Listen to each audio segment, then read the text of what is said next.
So welcome back student. जैसा कि आपको पता होगा कि आज हम सुगम Bharti class 8th English medium का तीसरा चैप्टर पढ़ेंगे, जिसका नाम है अहिंसा की विजय, तथा जिसके लेखक हैं भगवत शरण उपाध्याय। ठीक है, तो चलिए फिर स्टार्ट करते हैं। तो बच्चों, यह कहानी एक ऐसे व्यक्ति की है जिसकी प्रवृत्ति डाकुओं एवं राक्षसों की तरह थी। ठीक है, लेकिन महात्मा बुद्ध के प्रभाव के कारण वह एक सज्जन एवं भला व्यक्ति बन गया और उसने सब कुछ त्याग कर महात्मा बुद्ध की शिष्यता को ग्रहण कर लिया। तो चलिए शुरुआत करते हैं।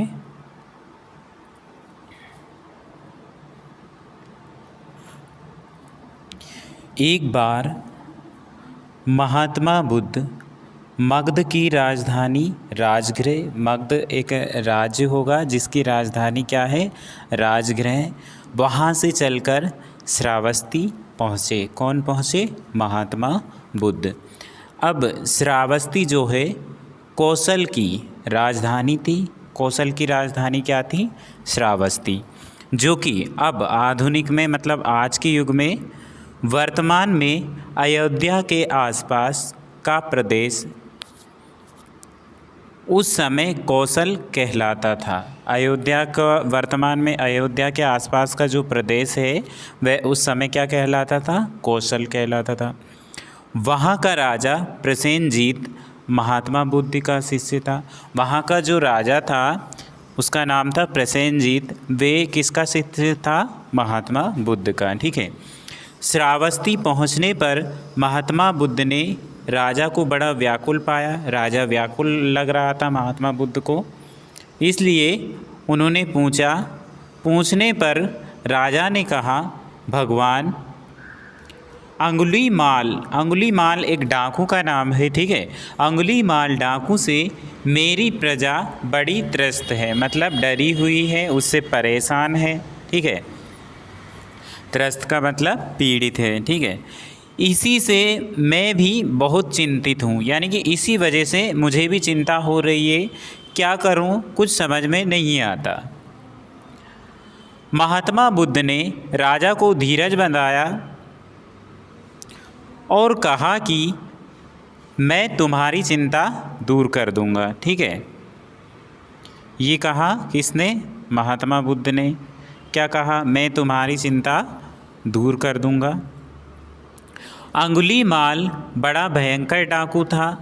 उसके अत्याचार से प्रसेनजीत की प्रजा थी वो त्राही त्राही कर रही थी, मतलब डरी हुई थी।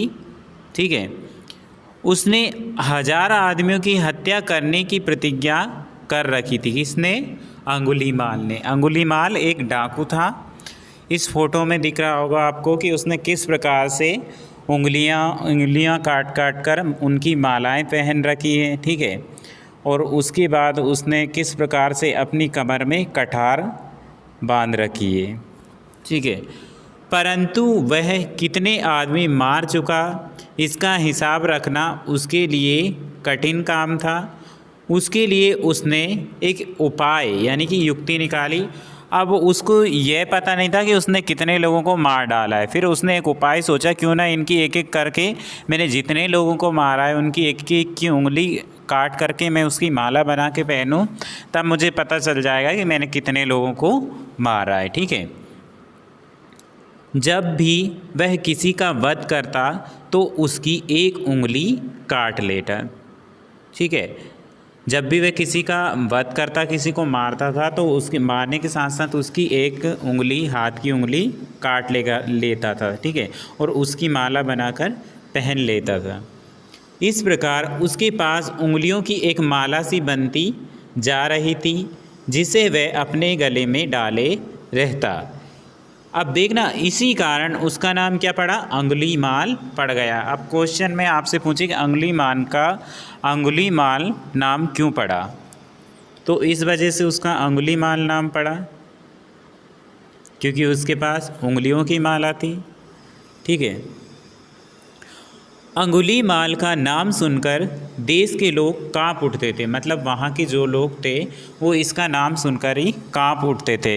जिधर से या फिर जहाँ से भी निकलता था या निकल जाता था उधर चीख पुकार मच जाती थी। उसकी क्रूरता यानी कि उसकी ऐसी आदतों के कारण, इतनी बुरी आदतों के कारण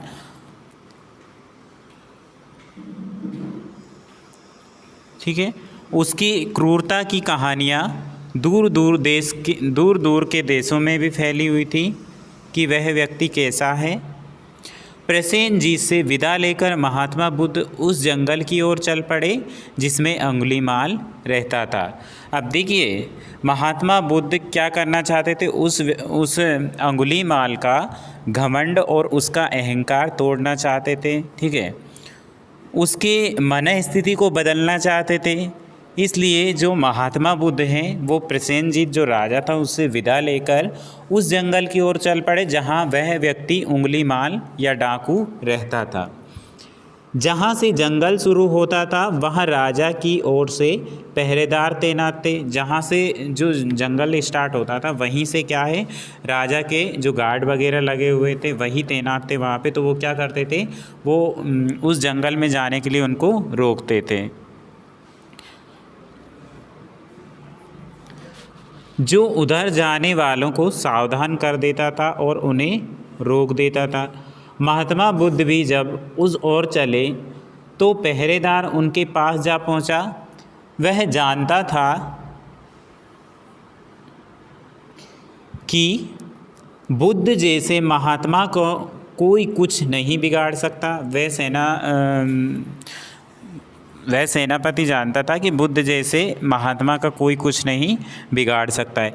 लेकिन क्या है, वह अपना कर्तव्य समझकर बुद्ध के चरण पकड़कर बोला, महाराज उधर भयंकर डाकू अंगुलीमाल रहता है, उससे प्राणों का खतरा है, कृपया उधर ना जाएं।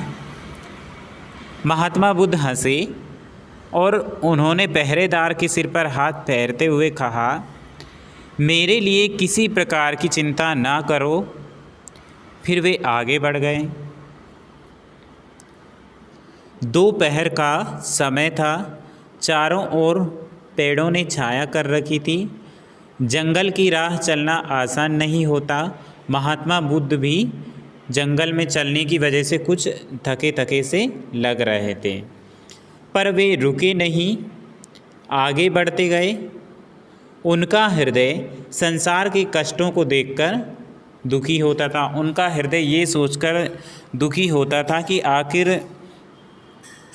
आदमी ही आदमी को क्यों मारता है, जीव जीव को देखकर प्रसन्न होने की बजाय उससे दुखी क्यों होता है। इस वजह से क्या है, उनका हृदय दुखी था। परंतु अपने ज्ञान से उनके मुख पर सदैव मुस्कान रहती थी और ललाट उनका सदा चमकता रहता था। ठीक है, आदमी आदमी को क्यों मारता है, जीव जीव को देखकर प्रसन्न क्यों नहीं होता। इन्हीं बातों पर विचार करते हुए महात्मा बुद्ध जंगल की राह पर बढ़े जा रहे थे कि अचानक अब एक घटना घटित होती है कि अचानक उन्हें कोई कठोर और भारी आवाज़ सुनाई दी, ठहर जा। ठीक है, ध्यानमग्न होने के कारण, मतलब वो उन्हें तो रास्ते से जाना था, वो कुछ सोच रहे थे, इस वजह से ध्यानमग्न होने के कारण महात्मा बुद्ध आगे ही बढ़ते गए। थोड़ी देर में वे ही शब्द फिर सुनाई पड़े। थोड़ी देर बाद फिर दोबारा से आवाज़ आई, ठहर जा। महात्मा बुद्ध रुक गए। तुरंत ही घनी झाड़ियाँ चीरती हुई एक विकराल मूर्ति खड़ी हुई, मतलब भयंकर, विकराल का मतलब भयंकर मूर्ति खड़ी हुई। ऊंचा कद था, काला शरीर था, भयानक चेहरा यानी कि डरावना, लाल लाल आँखें, बिखरे बाल, बड़ी बड़ी मूँछें, लंबी मजबूत भुजाएं, चौड़ा सीना, हाथ में कटार है। निश्चय ही यह मनुष्य नहीं, कोई दैत्य या फिर राक्षस था। उसके गले में उंगलियों की माला देखकर बुद्ध महात्मा बुद्ध को पहचानते देर न लगी, वह पहचान गए कि ये व्यक्ति ही अंगुलीमाल डाकू है। महात्मा बुद्ध ने उस पर अपनी दृष्टि डाली, उस पर अपनी नज़र डाली। उनकी नज़र में भय ना था, मतलब डर ना था, क्या था? प्यार था। किसकी नज़र में? महात्मा बुद्ध की नज़र में। ठीक है। उन्होंने प्रेम पूर्वक उस भयानक डाकू से कहा, मैं तो ठहर गया, भला तू कब ठहरेगा? अंगुलीमाल चकित हो उठा। उसके सामने आने वालों की हमेशा भय से घिग्गी बन जाया करती थी। घिग्गी बन जाना मतलब भय के मारे बोल ना पाना। ठीक है, घिग्गी बन जाया करती थी। आज तक उसे कोई ऐसा आदमी ना मिला कि जिसने उससे आँख से आँख मिलाकर बात की हो। ठीक है, यह कौन है जो डरना तो दूर रहा परंतु शांतिपूर्वक मुस्कुरा रहा है? महात्मा फिर बोले, बोल कब ठहरेगा तू? महात्मा बुद्ध ने फिर बोला कि बोल कब ठहरेगा तू, मतलब ये काम करना कब बंद करेगा तू?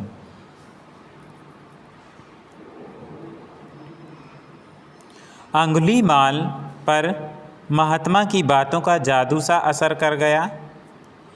वह विनीत मतलब नम्र स्वर में बोला, महात्मन मैं आपकी बात समझ नहीं सका। बुद्ध बोले, अरे जीवन में जन्म से मरण तक वैसे ही बहुत दुख हैं। जीवन में जन्म से मरण तक वैसे ही बहुत दुख हैं। तू उसे अपनी क्रूरता या करतूत या ऐसे कारनामे की वजह से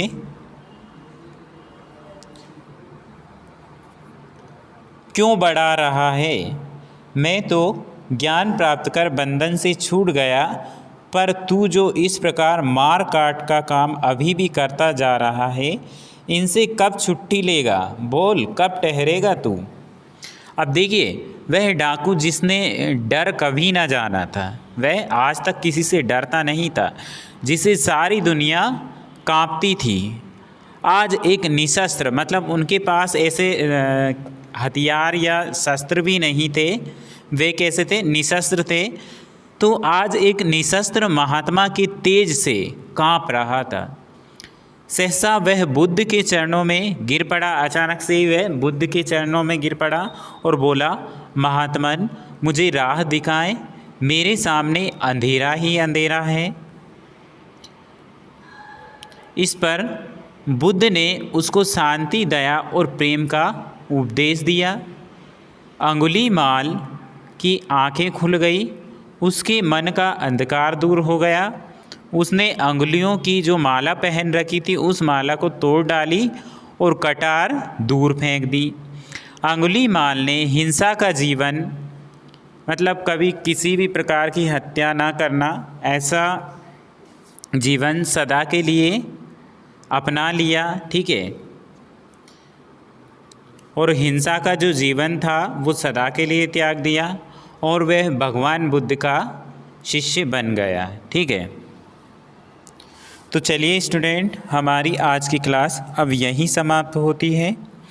आई होप कि आपने इस कहानी को अच्छी तरह से पढ़ा और सुना होगा और समझा होगा। तो चलिए फिर मिलते हैं नेक्स्ट क्लास में, तब तक के लिए बाय।